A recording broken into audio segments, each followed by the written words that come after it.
This is Rex Higginbotham night. The meeting will please come to order. Albany City Council, the meeting of September 16th, 2013, will come to order. Vice Mayor Weil, will you please lead us in the pledge? I pledge allegiance to the flag of the United States of America.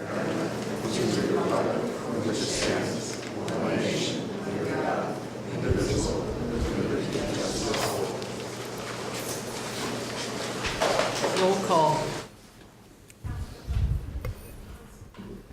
Councilmember Atkinson, Present. Councilmember Barnes, Present. Councilmember Moss, Here. Vice Mayor Weil, Here. Mayor Thompson. Here. Next item, Closed session. report. City Council convened in the City Council chamber and then adjourned to closed session to discuss the following items. Conference with legal counsel to discuss significant exposure to litigations against the city regarding the Albany housing element pursuant to Government Code Section 54956.9 D2. And the council took no action. Next item. Consent calendar. Calendar items are considered to be routine by the City Council and will be enacted by one motion. By approval of the consent calendar, the staff recommendation will be adopted unless otherwise modified by the City Council. There will be no separate discussion on these items unless a council member or a member of the audience requests removal of the items from the consent calendar. Is there any item a member of the council would like to have removed from the consent calendar? Is there any item a member of the public would like to have removed from the consent calendar? Seeing no one, the chair will entertain a motion from the council regarding the consent calendar. I move that we approve the consent calendar. I second it. It has been moved by Councilmember Atkinson, seconded by Vice Mayor Weil, that we approve the consent calendar. Would you please poll the council? Councilmember Atkinson, Aye. Councilmember Barnes, Aye. Councilmember Moss, Aye. Vice Mayor Weil, Yes. Mayor Thompson. Aye, and the motion carries. Next item. Presentation.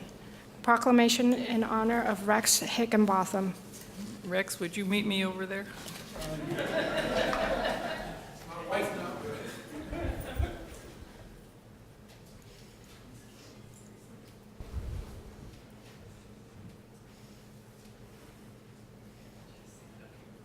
Back to me.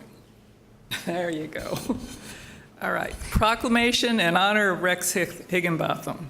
Whereas Rex Higginbotham recently announced his retirement from the Albany Little League Board, and whereas Rex has served on the Albany Little League Board for 18 years and has been involved with Albany Little League for over 20 years, and whereas Rex has been a resident of Albany for 36 years, and whereas one of Rex's many accolades while serving on the Albany Little League Board is the collaboration he helped foster with the University of California to ensure dedicated space for playing fields within University Village. And whereas, as a result of Rex's commitment to Albany Little League, significant improvements have been made to the Albany Little League baseball program, including improvements to old fields and development of new fields for all youth sports. And whereas Rex has served as president of Albany Kids First, an organization developed to identify and support City Council and Board of Education candidates committed to supporting youth recreation and cultural enrichment in Albany. And whereas, as a result of Rex's dedication, children within the city of Albany have access to quality playing fields for all youth sports.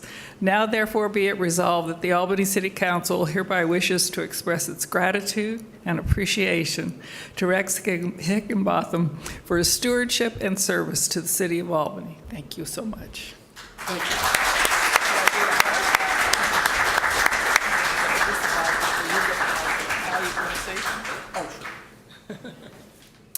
I moved to Albany in 1977, but I don't think I was really aware of what was going on in Albany politics during that time. And when I became aware of it was in 1998 when I became president, because we were having trouble, which is to this very day the same way, of getting fields. Either we were about to lose our fields or we were trying to get new fields. And it's been ongoing ever since then. That's the problem. Well, I thought I might should go introduce myself to the city council because we were going to have to be working with city council since they were helping us try to keep us from losing our fields. Peggy was on the city council then. This is along with the infamous Jewel Akawachi and John Ely and Alan Maris. And at that time, the University of California wanted to move us down to what Dave Krohn called the swamp, which was Dowling Park. And it was a flood zone. They couldn't build there, but they wanted to move us off our pristine fields we had down there. And it was terrible, the thought of going down there, but they changed their building plans, and we ended up then getting the right, if we ever had to move, to go over to the cornfields, which we've never really wanted to move, period, but we'd rather move instead of the swamp to the cornfields. And ever since that time, we've had either somebody trying to take apart away of our fields. We did a whole thing with Peggy and Alan, which went on forever, about the East Bay Regional Parks, as we had environmentalists, doggy lovers, and the playing field people vying for different places on the park. And I remember the last time when we finally voted, or I didn't vote, but the last time they voted, Clint Eastwood was there. Clint voted for us. And the drummer's wife of the Grateful Dead. So over the years, I've gotten to know pretty much all the council people. I know all the council people up there now. I'm not as active as I did then. I see Marge and Joanne at the vegetarian restaurant down here on San Pablo. Michael was involved in soccer and also was on the Board of Education. Peter was also involved in soccer, is that correct? Mm-hmm. So it's a small town. I think everybody knows everybody from something. And I just would like to say that I'd like to thank you. It's been a great organization to work for, and the Albany City Council has always been really out there for kids. Thank you.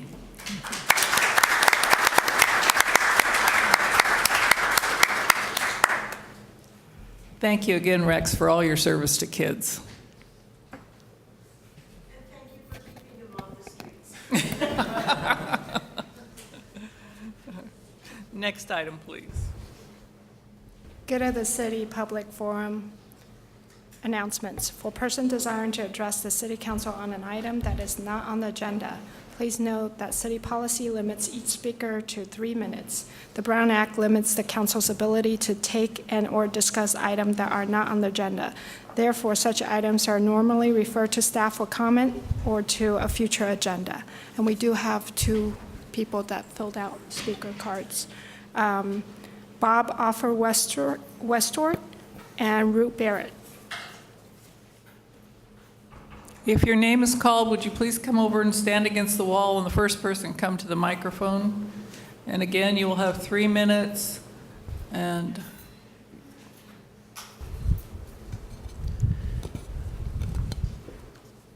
you need to start. Okay.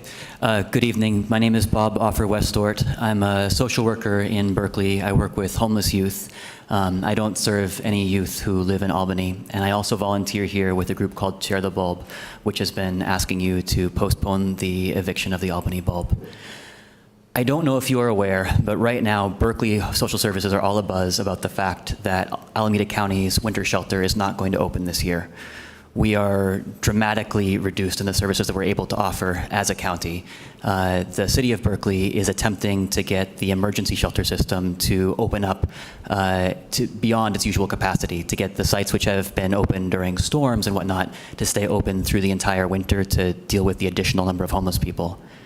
I don't believe that there's a similar plan in Albany, and that's particularly disconcerting at a time when a large number of people will be displaced from the marginal level of stability that they have on the bulb at the beginning of the winter season. The funds which you're attempting to use to house people from the Albany Bulb are ESG funds, which are designed to help people who have the ability to pay rent in the long term to make it through tight periods. There are funds which can leverage people into housing by helping to pay for the first and last month's rent and deposit. And then there are funds which will help people through a gap. If they have a regular wage income but they're sick for a few months, there are funds for things like that. There's not a regular subsidy in those funds to help people through the long term. So the kinds of people that have been attempted to be housed with the ESG funds are people who have a regular income. For the most part, that means people who are on Social Security disability insurance. We know that the majority of people on the Albany Bulb have disabilities, but a minority of those are on SSI or SSDI. There is the possibility of getting people better access to those ESG funds, but it takes time. It takes anywhere from 3 months to 9 months to a year to get somebody on SSI. We're going into a season when people with disabilities will be disproportionately affected. I hope that you will think through a plan which will keep those people protected through the winter season. Thank you. Thank you.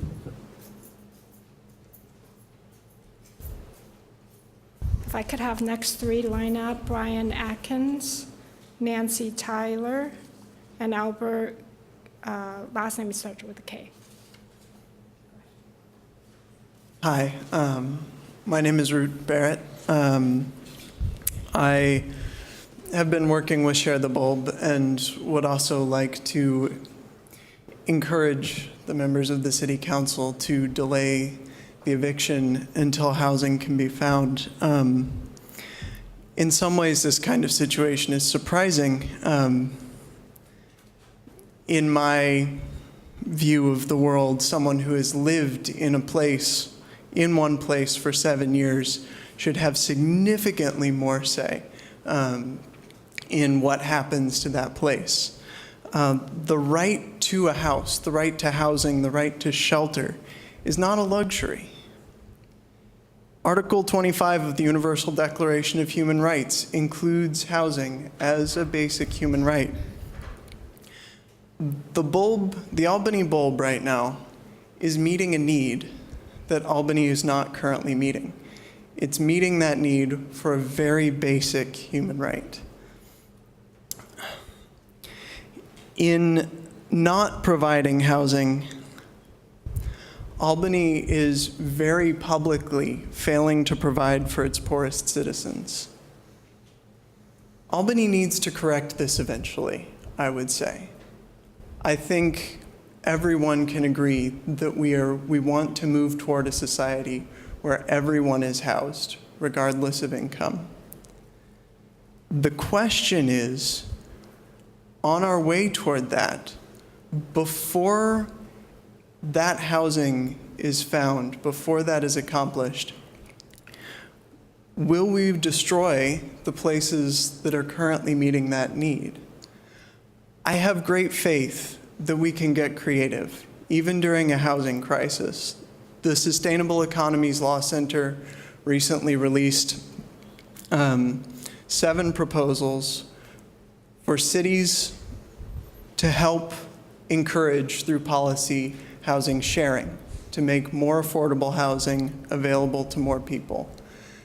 Those are kinds of things that even with fewer resources, people can pursue now, cities can pursue now. There's great promise there. I think we also need to seriously be talking about more affordable housing for everyone, on every level.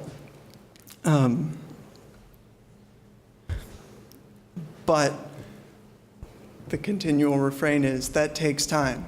It takes time to find those resources. It takes a really deep commitment. Until progress is made, until people can be housed, I urge you, please, let the people on the Bulb have housing there. Thank you. Good evening. My name is Brian Adkins. I'm a pastor at Epworth United Methodist Church in Berkeley, and also of St. Luke's United Methodist Church in Richmond. And I'm here tonight to ask also that you delay the eviction from the Albany Bulb. Many of my parishioners are residents of Albany, and some of them are here this evening. I can't add a lot more to what has been said already, but I do really believe that society is judged by the way we treat those on the margins. And these people at the Albany Bulb are actually literally and figuratively on the margin. And I hope that we just bear that in mind and look for solutions together. Thank you. Thank you.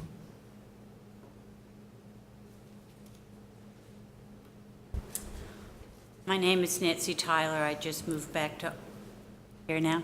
My name is Nancy Tyler. I just moved back to Albany after 7 years in the Research Triangle area. For 7 years, I worked with the homeless in Durham, North Carolina. And I so urge you to have the kindness and the right thing to do to help the people in the Bulb and to delay their eviction. And I thank you. Thank you.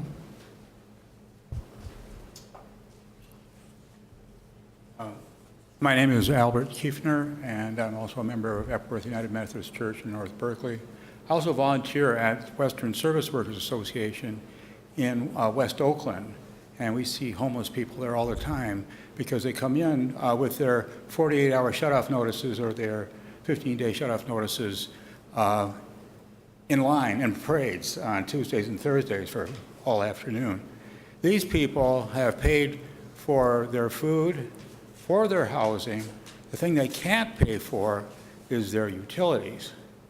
And so they have gone, they actually have housing because they have something like SSI. They have at least $810 a month, so they can be in cooperative housing. And what we have here in the Albany Bulb is a cooperative community, one that's probably much tighter knit than anything you have here. You have people who know each other, that cooperate with each other to widen the paths, to get rid of rebar in the middle of paths, to 3 of the 4 people that showed up for a shore reclamation project that was called by the city were from the Albany Bulb. They saved, somebody was drowning off the shore. One of the residents went out and saved this individual. They meet, they talk, they work together to make it a better place. They have something called the cathedral that I've seen, and if you look out this cathedral, this triangular window, you go, wow, what a view, what a vision. And they also have a library, a lending library for folks that's become a tourist attraction, actually. So, and there's any number of people from Albany who go out there just to walk their dog, and they're just so happy to be there. And I think the artwork and the people that are there lend to all that. So I think just to clear them away like they never existed, like they never contributed or knew how to cooperate or operate as a community would be a grave mistake. And I just don't think from a standpoint of human decency, for people who know how to make it work, I think that would be something that would say, look, you have to go join the economy now. You have to monetize all your relationships, not just work together to get the resources together to make this work. So thank you for your attention. Appreciate it. Thank you. Amber Whitson and Bobby Anderson.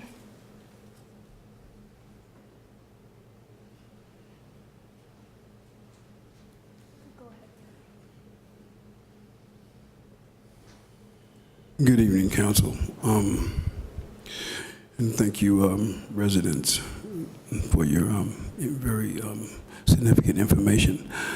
I am a proud resident of the Bulb, and I would like for the council to reconsider their eviction so that we can sit down and shed a brighter light on the situation that I have experienced and see certain things that Rex, his way that he went about doing things, that I would want to take that type of approach. Thank you, Council, Mayor, for sharing that, giving him that award. And the steps and procedures that took place in dealing with the council was significant in dealing with this man here. And I would like that opportunity to also shed some light on the Bulb and the things that's going on in here and how significant value for human life is. in regards dealing with homelessness, the issue of a tent community, how I would say significant for us. The lifestyle is a conservative lifestyle for us, being a as far as being self-sufficient. It helps in so much because we come from a place where this country has been self-sufficient, but we've grown away from that. And the Bulb is trying to shed a little light on self-sufficiency. And I think that Albany should be very proud that they have a resolution dealing with homelessness and a whole lot of issues that can be resolved through our communication. So I would like for the council to reconsider this eviction so that we can sit down and shed a brighter light and take the proper direction as this man has done. Thank you. Thank you very much. I really look forward to meeting with you and talking with you. Thank you very much. Thank you.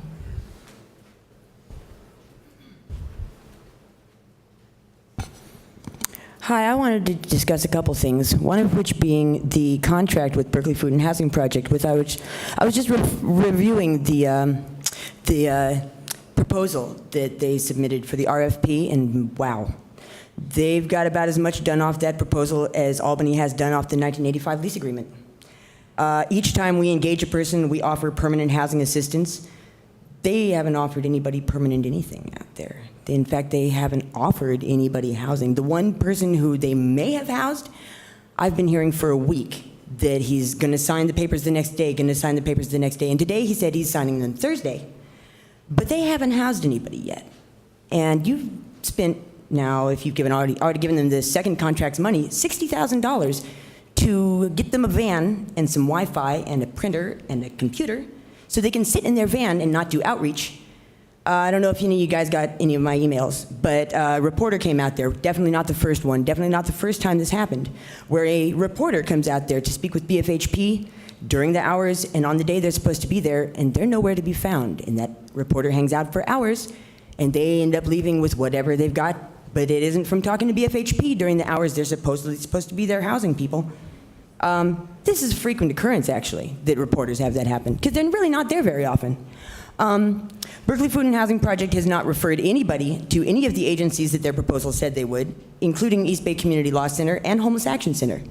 So since they told people that they're not going to house anybody that doesn't have any income, and they haven't referred anybody to even an employment agency, let alone either of the agencies that will help people get their SSI, I don't think they're really doing what they were supposed to do for you guys that they're being paid $60,000 to do, which is even attempt to house people. I'm going to be an Albany voter, whether I'm doing it from the bulb or whether I'm doing it from your sidewalk. But I'm not changing my voter address with the Registrar of Voters for Alameda County, because regardless of what you guys do, or regardless of what you guys want to do, propose to do, or may still do, or are going to do, to your homeless and most poverty-stricken citizens, I love it here. I love it here not because I'm on the bulb, but I love it here because of the people that I've met that live in Albany that are good-hearted, good, funny, hilarious, strong people that don't believe in people being made homeless that feel at home either. I mean, it's not like we're out there, it's not like we kicked somebody out of the town and we've, raided the castle and we've taken over and are like pirates and stuff. I mean, we're just out there trying to live in a bush because we got no money to live anywhere else. Even those of us, the 18 people that get SSI or SSDI, you heard what happens when you have an income like SSI and SSDI and you go indoors. When I was getting CalWorks and I had my son living with me, I couldn't afford to pay all 4 weeks worth of rent each month with every bit of benefits I got. I know you're tired of hearing people, not parks, is what your theory is, but if you downtrod on your poorest citizens to have a park, that's what you're doing. Thank you. Thank you.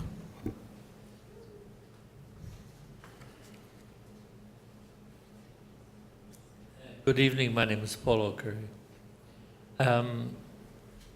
We've had some discussions at the Social and Economic Justice Commission, which we now actually have 5 members, which is kind of a miracle in and of itself.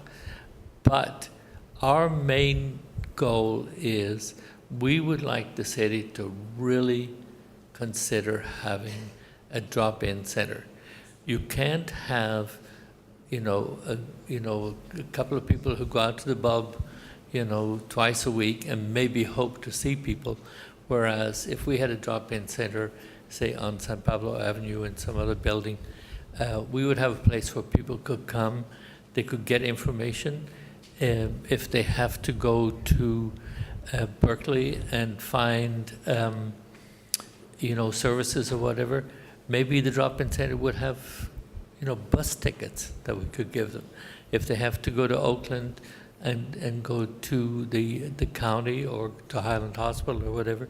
In other words, we could connect people with the services if we had a location right here. And I know that for a year it would cost at least $100,000, but $100,000 is a lot of money, but it's not a lot of money for the benefit that we could get from it. Thank you. Thank you. Is there anyone else who would like to speak? No, thank you. Okay. Next item, please. New business, consultant service for the preparation of an environmental impact report for the general plan update. Staff recommendation that the City Council, 1, authorize the city manager to enter into a professional service agreement for consultant services for the preparation of an environmental impact report for the general plan update, and 2, authorize appropriations for both 2012-2013 and 2013-2014 from the Major Planning Capital Reserve as described in the staff report. Staff, please.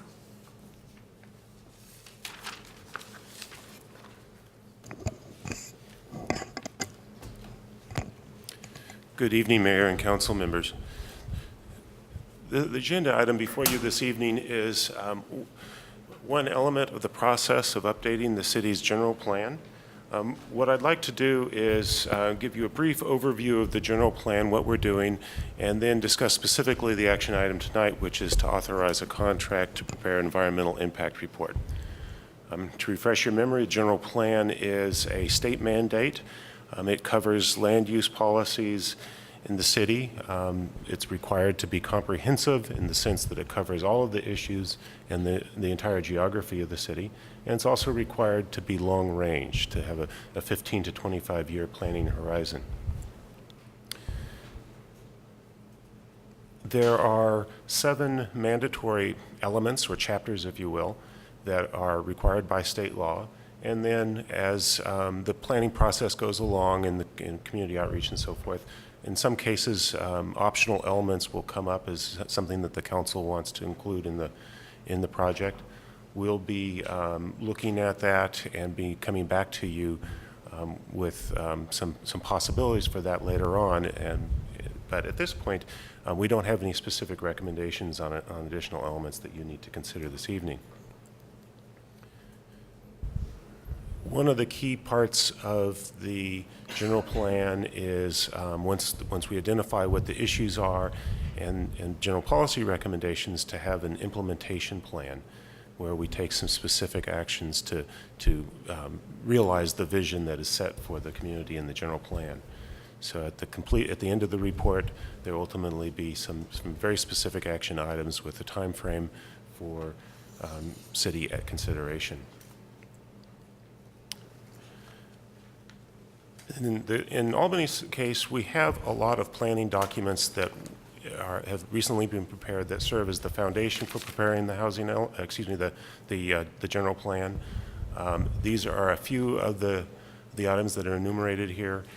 Most of these are now linked to our webpage so that members of the public can refresh their memory on these documents. The idea is to capture the general policies and programs that have been identified, incorporate them into the general plan, and to make sure that they're internally consistent. As a part of this process, we're working hard to engage the community. The Planning and Zoning Commission has regular meetings on the general plan, And their next meeting will be next Wednesday evening. We will focus in on the housing element portion of the general plan. The meeting starts at 6:30. The council has received several briefings before this evening on the progress of the work that's been underway for about 8 months now. We have visited the other boards and commissions, including waterfront, sustainability, parks and rec, traffic and safety, and so forth. We, whenever possible, attend special events.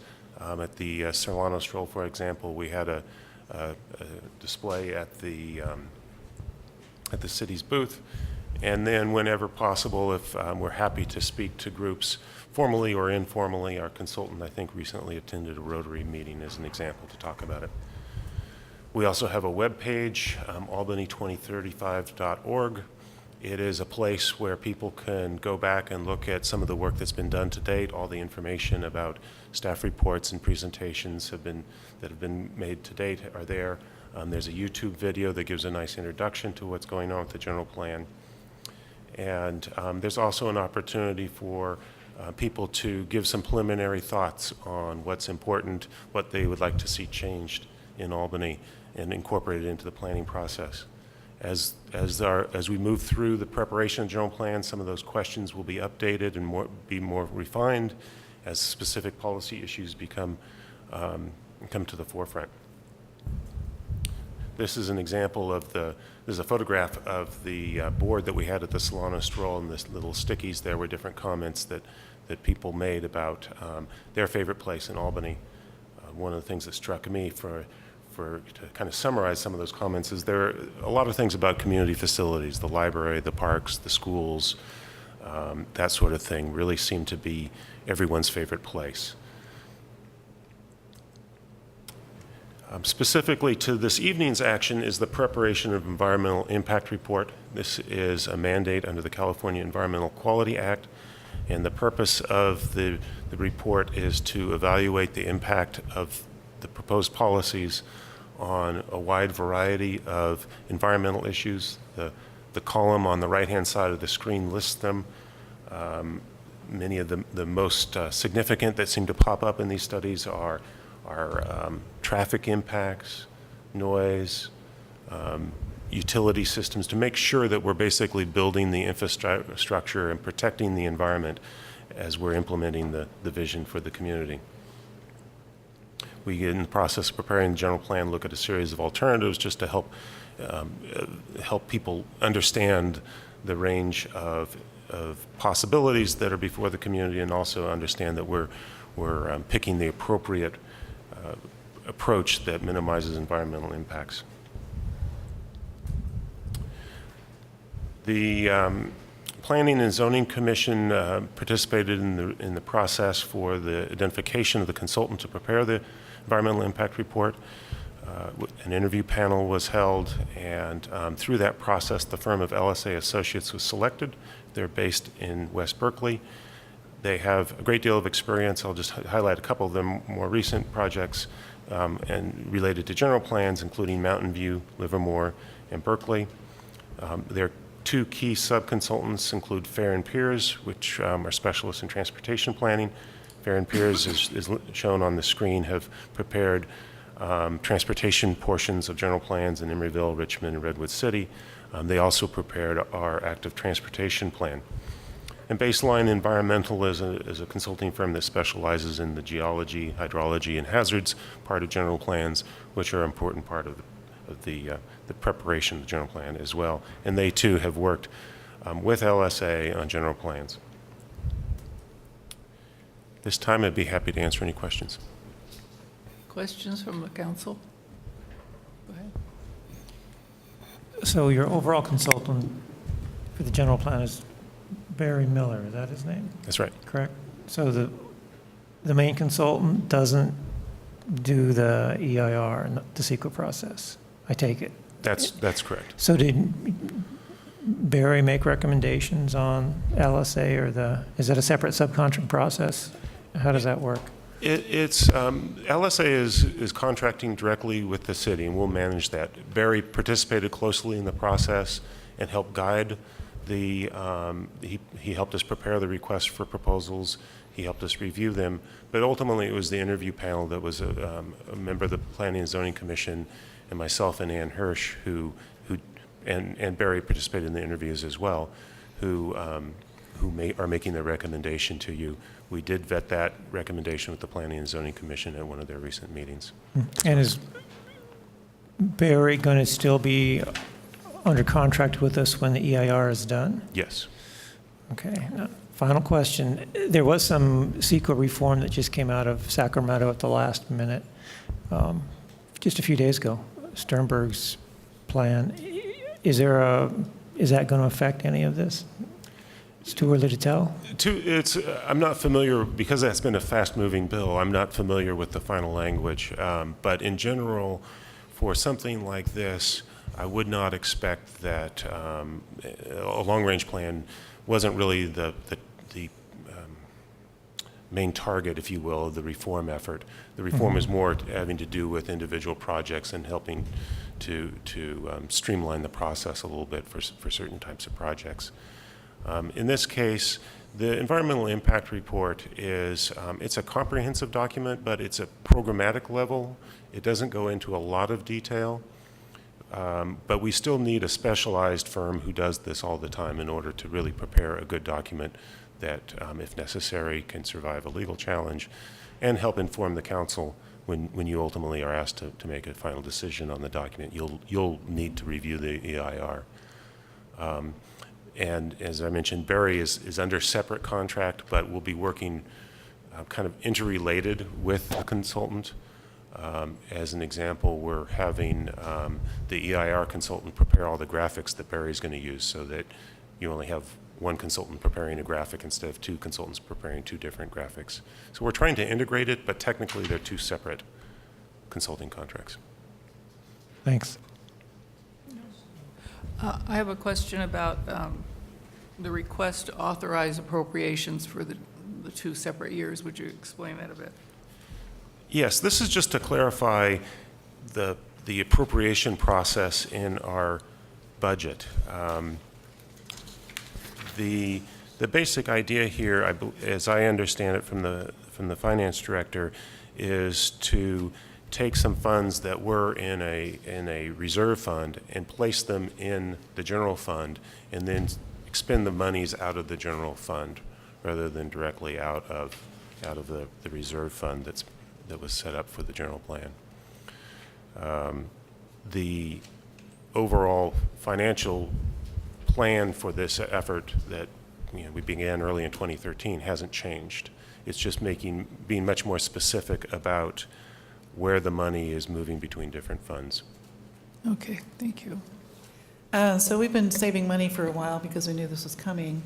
And I know that a lot of communities spend up to $1 million, but we seem to be in pretty good shape at the moment. Is there something we've done that's made us able to have much less in a sense, or a really nice number that we can spend?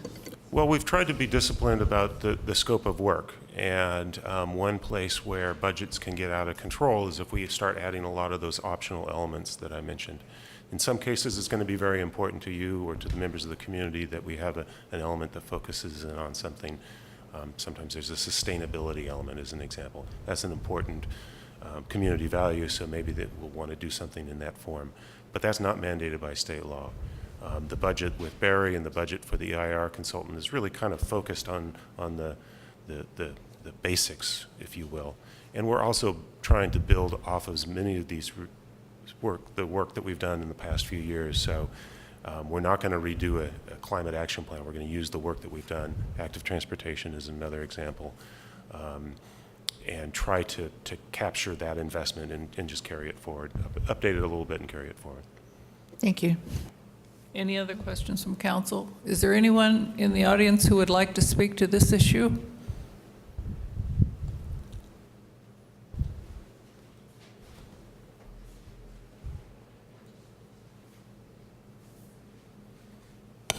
I just wanted to say it sets my teeth on edge to hear that you guys have been saving money Is this like the $10,000 to $15,000 of last year's community development block grant funds you guys spend on this year's Santa Fe and Marin intersection improvement projects curb ramps instead of spending it on your lowest income residents?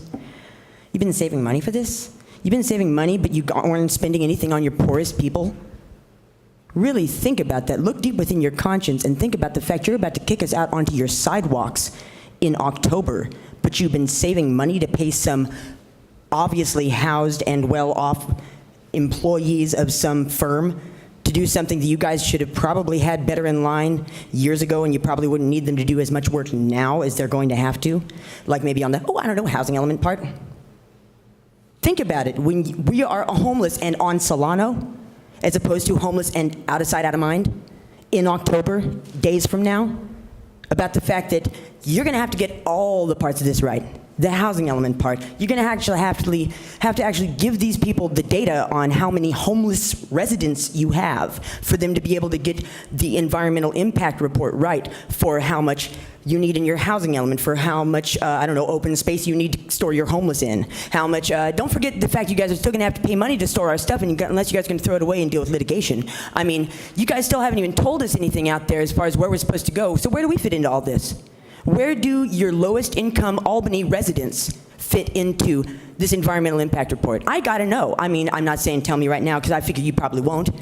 I figure I might get a chance to ask you guys if you're shopping up and down Solano, walking past me when I'm sitting there with my puppy and my boyfriend in October. Think deep within yourselves. Santa Fe and Marin, that's one of the highest household median income census tracts in all of Albany, and you spend HUD's community development block grant funds there.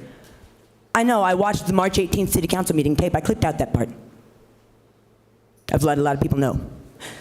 Just think about that. Think real hard when you're sitting warm and cozy in your house tonight and I'm getting rid of what I own because I know I can't afford to have keepsakes anymore because I'm going to be carrying everything I own on my back in your town. Think long and hard before you pay this firm. I know you're going to anyway. I'm not saying I think you might not, because I know you will, because I know it's part of the whole gotta be legal thing. But how legal is it? Not just legally legal, but how morally legal is it that you're going to kick us out and you don't even have any immediate plans for what you're going to do with our home other than bulldoze ours off of it?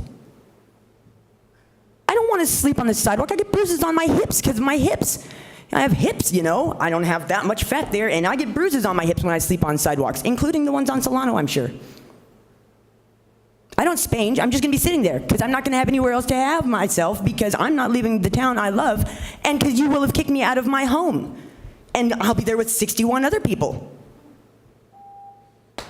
Thank you. Good evening. My name's Edward Moore.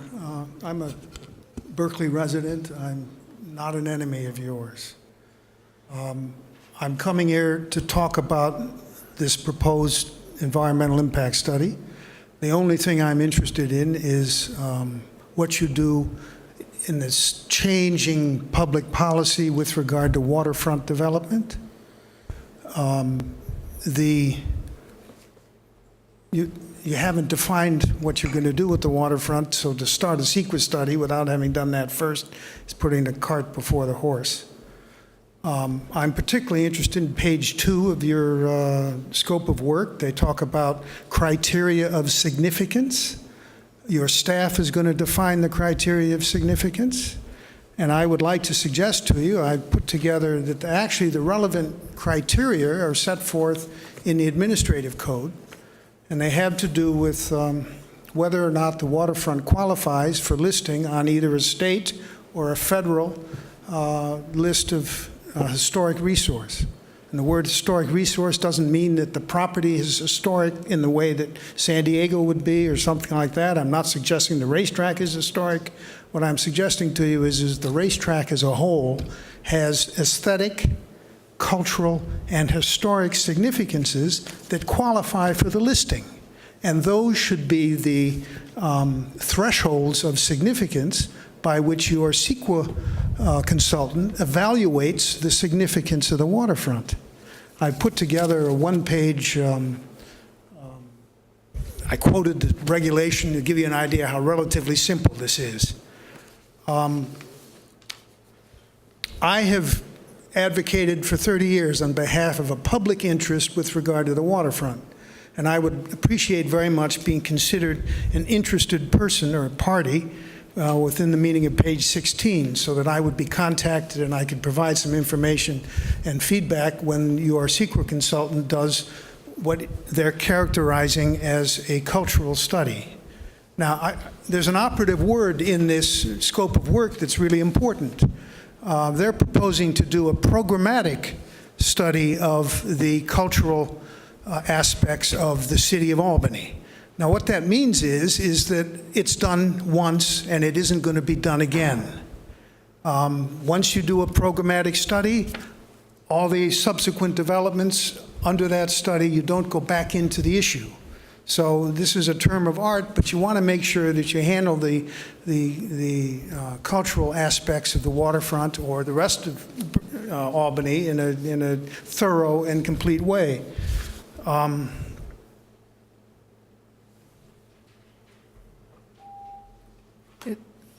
It's time for you to finish. So, Well, thank I you. had a few more things to say, but I guess maybe I can put them in a letter. That would be nice, thank you. All right, I've got a letter I sent to the to the Planning Commission that I'd like included in the record, the administrative record for this hearing tonight. All right, thank you. And it lays out a bunch of my concerns, and Thank you very much. You need to I'd finish. appreciate some attention being given to it.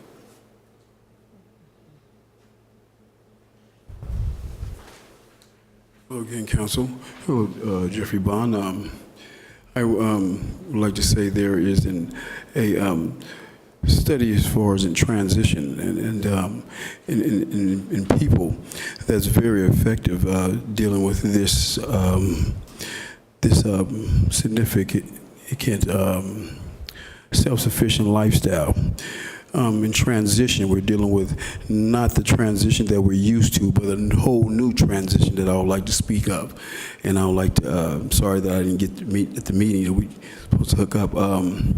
As far as the money issue, I think that we should come together in some board in as far as dealing with the community, because there's a lot of people wanting to help, you know, and there's challenges that need to be met. And when it comes to be finance in dealing with this certain situation, and I'd like to sit down and see if we can, as far as the community, if we can raise some money of our own and see if we can do some of our own. Thank you. Thank you.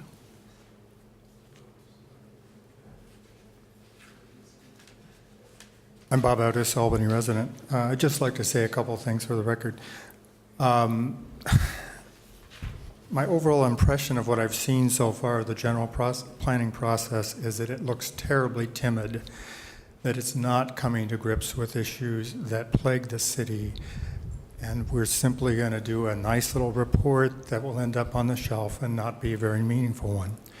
One of the very serious problems this community has from a planning standpoint is something called Measure D from 1978, I believe it was, which severely impacts the ability of the city to permit in-law units that would promote affordable housing. I've seen no reference to coming to grips with that issue.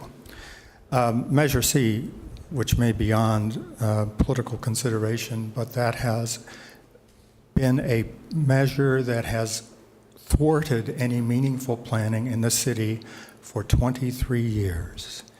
And someday we need to come to grips with the fact that that has thwarted any meaningful planning. And for the city attorney, he might want to look at DeVita v. County of Napa and a comment about what can happen when a court begins to conclude that an initiative is such that the kinds of planning processes that need to take place simply can't get done. And I look forward to bringing that case someday when another 10 or 15 years from now, while I'm still practicing law, nothing useful has been done, and I'll have a damn good case. But the other thing that I want to comment on briefly is how it concerns me deeply that there is an assumption that the Voices Division report should be incorporated in this plan. You know, if I spend $20 on something and I realize afterwards that I wasted my money, it really hurts to admit it. Fortunately, I've never wasted $650,000 of my money or anyone else's money, but that is not a legitimate, meaningful, scientific planning process or product in any sense. As I review that report, I find footnotes and other things which are designed to justify the report itself, but do not get us anywhere. It was a navel-gazing exercise by people who chose to come forward because they wanted their view heard without any regard to property owner considerations, affordable housing requirements. Do a word search for affordable housing in the 300 pages of that report, and you will not find it. Thank you. Thank you.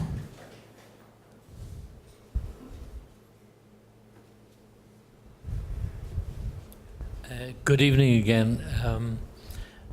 I was reminded by what Bob had to say about Measure D, and I happened to bring it up at the last Planning and Zoning Commission. Now, I know it's not their job to change Measure D, and it's not necessarily your job to Measure D.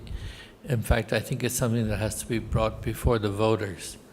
But it would be helpful if we decide to repeal Measure D, if the City Council and the Planning and Zoning Commission would back that effort.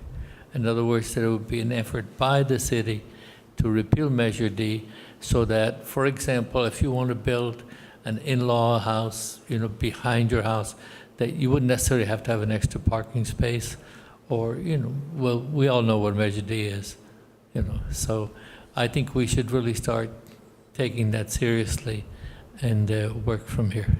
Thank you. Thank you. Is there anyone else who would like to speak to this issue? Seeing no one, we'll bring this back to council.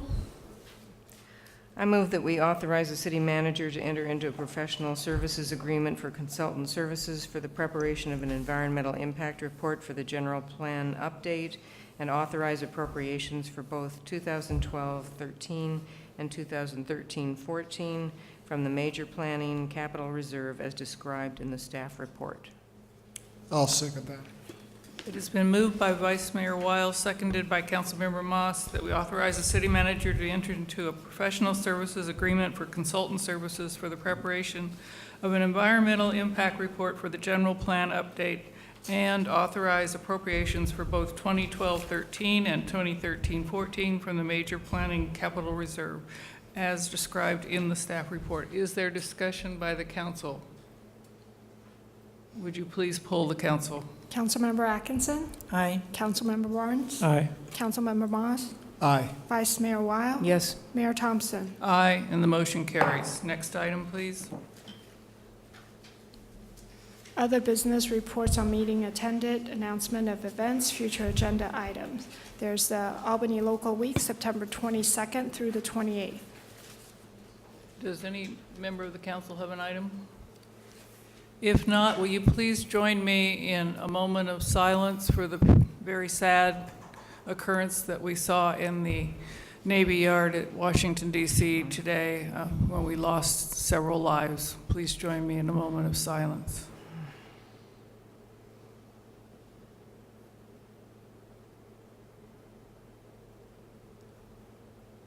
The meeting is adjourned.